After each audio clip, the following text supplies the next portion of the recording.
हे पिता मेरे परमेश्वर, स्वर्ग तेरा सिंहासन और पृथ्वी तेरे पाँव तले की चौकी है। हे पिता, हम तेरे पाँव तले आते हैं, तेरे चरणों में शीश को झुकाते हैं, तेरा धन्यवाद, तेरा आदर, तेरा प्रशंसा करते हैं, क्योंकि मनुष्य को सर्वश्रेष्ठ प्राणी बनाने वाला आप ही है। हे पिता, तथापि मनुष्य गलती का पुतला है, इसलिए प्रभु हम विनती करते हैं कि हमें वो शक्ति प्रदान कर, हमें वो सामर्थ्य प्रदान कर कि हम एक दूसरे के अपराध को क्षमा करने में सक्षम हो सके। अपनी दया, अपनी करुणा, अपनी अनुग्रह उन प्रत्येक पर बनाए रख जो प्रभु इस वचन को वीडियो के माध्यम से सुन रहे हैं। हर एक पर आपकी दया अनुग्रह चाहते हुए विनती चाहते यीशु प्रभु के नाम में, आमेन। जिसके पास क्षमा शस्त्र और प्रेम का कवच हो, उसे पृथ्वी पर कोई पराजित नहीं कर सकता। हमारे महान प्रभु यीशु ख्रिस्ट के पवित्र नाम में आप सबको मेरा तहे दिल से नमस्कार एवं जय मसीह। परमेश्वर का धन्यवाद हो कि फिर से हम आपके पास आ सके हैं छोटी वचनों को लेकर। इसमें जो सारांश आज हमने पढ़े, जिसके पास क्षमा शस्त्र और प्रेम का कवच हो, उसे पृथ्वी पर कोई पराजित नहीं कर सकता। पहला अंश है क्षमा, तो हम क्षमा के विषय में आज देखेंगे। क्षमा एक ऐसा शस्त्र है जो शस्त्र दूसरों की हानि नहीं परंतु दूसरों को खुशी पहुंचाता है और साथ ही साथ हमें भी खुशी पहुंचाता है। क्षमा देना और क्षमा लेना क्या ही खुशी और आनंद की बात है, क्योंकि हमारे हर दोष, हर रोष, हर वेदना और हर प्रकार की दबी हुई चिंताएं क्षमा के द्वारा दूर हो जाती है। आइए हम परमेश्वर के पवित्र शास्त्र वचन बाइबल में देखते हैं कि वचन में हमें क्या शिक्षा देता है। एक समय एक दिन प्रभु यीशु मसीह लोगों की भीड़ में शिक्षा दे रहे थे और उस वक्त एक सज्जन व्यक्ति प्रभु यीशु के पास आए और उसका नाम पतरस था, जो वह परमेश्वर प्रभु यीशु का चेला भी बना। तब पतरस ने पास आकर उससे कहा, हे प्रभु, यदि मेरा भाई अपराध करता रहे तो मैं कितनी बार उसे क्षमा करूं? क्या 7 बार तक? यीशु ने उनसे कहा, मैं तुमसे यह नहीं कहता कि 7 बार तक, वरन 7 बार के 70 गुने तक। तो यहाँ पर पतरस को प्रभु यीशु मसीह जवाब देता है कि अपने भाई को 7 गुना 70 बार माफ़ करे। यीशु ने कहा 7 गुना 70 बार। इसका मतलब क्या है? यीशु यहाँ पतरस को ये बताना चाहता है कि 7 गुना 70 का मतलब है जब भी तेरा भाई तेरे विरुद्ध पाप करे तो उसे क्षमा कर। और इस विषय में और अच्छी तरह से समझाने के लिए प्रभु यीशु मसीह ने एक कहानी बताया, क्योंकि मत्ती रचित सुसमाचार की पुस्तक उसका 18वां अध्याय का 23 से लेकर के 34 पद तक। इसलिए स्वर्ग का राज्य उस राजा के समान है जिसने अपने दासों से लेखा लेना चाहा। जब वह लेखा लेने लगा तो एक जन उसके सामने आ गया जो 10,000 तोड़े का कर्जदार था। जबकि चुकाने को उसके पास कुछ न था, तो उसके स्वामी ने कहा, या और उसकी पत्नी और बाल बच्चे और जो कुछ उसका है सब बेचा जाए और कर्ज चुका दिया जाए। इस पर उस दास ने घिर कर उसे प्रणाम किया और कहा, हे स्वामी, धीरज धर, मैं सब कुछ भर दूंगा। तब उस दास के स्वामी ने तरस खाकर उसे छोड़ दिया और उसका कर्ज भी क्षमा कर दिया। परंतु जब वह दास बाहर निकला तो उसके संगी दासों में से एक उसको मिला जो उसके 100 दिनार का कर्जदार था। उसने उसे पकड़कर उसका गला घोटा और कहा, जो कुछ तुम पर कर्ज है भर दे। इस पर उसका संगी दास गिर कर उससे विनती करने लगा, धीरज धर, मैं सब कुछ भर दूंगा। उसने न माना, परंतु जाकर उसे बंदीगृह में डाल दिया कि जब तक कर्ज ना दे तब तक वही रहे। उसके संगी दास यह जो हुआ था देखकर बहुत उदास हुए और जाकर अपने स्वामी को पूरा हाल बता दिया। तब उसके स्वामी ने उसको बुलाकर उससे कहा, हे दुष्ट दास, तूने जो मुझसे विनती की तो मैंने तेरा वह पूरा कर्ज क्षमा कर दिया।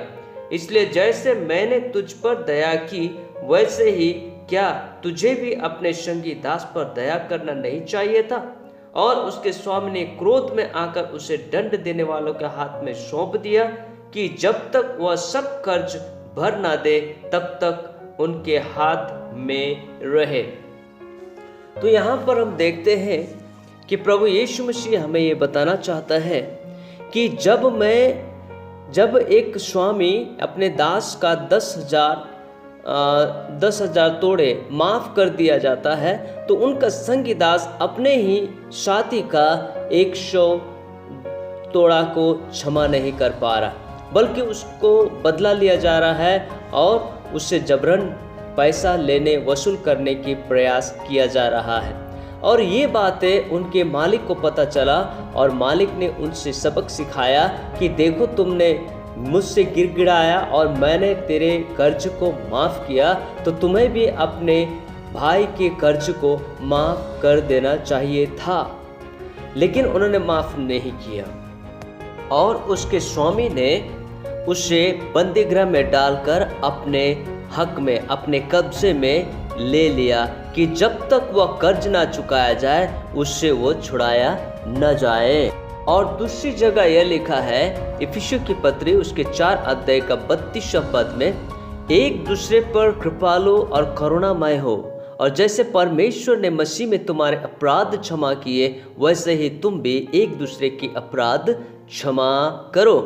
तो यहाँ हम देखते हैं कि यदि वो दास अपने संगी दास के अपराध को यानी कि ऋण को क्षमा कर देता तो वह भी स्वतंत्र हो जाता और उन्हें भी, जिसने बड़ा ऋण लिया था, जो पहला दास है, उन्हें भी किसी प्रकार का कोई कष्ट नहीं होता, बल्कि उनकी सारी चिंताएं दूर हो जाती और वे दोनों खुशी खुशी अपने जीवन को व्यतीत कर पाते।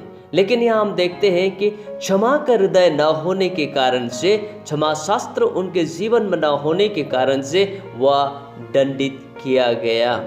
दूसरी बात यहाँ बताता है कि एक दूसरे के साथ में कृपालु करुणामय बनो, क्योंकि जैसे मसीह यीशु ने हमारे अपराध को क्षमा किया है, वैसे ही हम भी एक दूसरे के अपराध को क्षमा करें।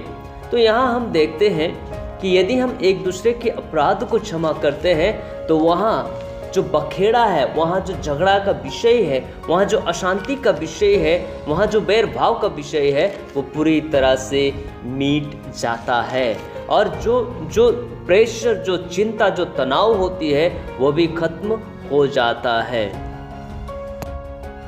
मेरे प्रियो, मैं बाइबल के और एक खंड में से पढ़कर आज के इस संदेश को आप तक पहुंचाना चाहते हैं। फिलिप्पी की पत्री उसका 4 अध्याय का 8वां पद में इस प्रकार से लिखा है, इसलिए हे भाइयों, जो बातें सत्य है और जो बातें आदरणीय है और जो बातें उचित है और जो बातें पवित्र है और जो बातें सुहावनी है और जो बातें मनभावनी है, अर्थात जो भी सद्गुण और प्रशंसा की बातें हैं, उन पर ध्यान लगाया करो। तो यहाँ पर हम देखते हैं सद्गुण और प्रशंसा की बातें, जिसमें सत्य है, जिसमें आदरणीय है, जिसमें सुहावनी बातें हैं, जिसमें मनभावनी बातें हैं, एक दूसरे को भाने वाला, एक दूसरे को सुहाने वाला, एक दूसरे को सम्मान देने वाला, वालों के अनुसार के विचार हमारे मन में रखना चाहिए, हमारे हृदय में रखना चाहिए और एक दूसरे को संतुष्ट करते हुए, अर्थात क्षमा याचना करते हुए, क्षमा देते हुए, क्षमा लेते हुए, एक दूसरे के बीच के भेदभाव को इसी तरह से दूर करते हुए प्रेम और शांति और अमन के साथ हम एक दूसरे के साथ जीवन बिताएं। आजकल परिवार में क्या होता है कि एक दूसरे में तनाव, भाई बहन में तनाव, बेटा बेटी में तनाव और बच्चे और अभिभावकों में तनाव, भाभी और ननद में तनाव, सास और बहू में तनाव, ये नाना प्रकार के जो समस्याएं हैं, ये इसलिए होती है क्योंकि हमें क्षमा करने का आत्मा नहीं है और हम क्षमा नहीं कर पाते, जिस वजह से हमारे परिवार अशांति से गुजरते हैं और हमारे परिवार में सुख चला जाता है।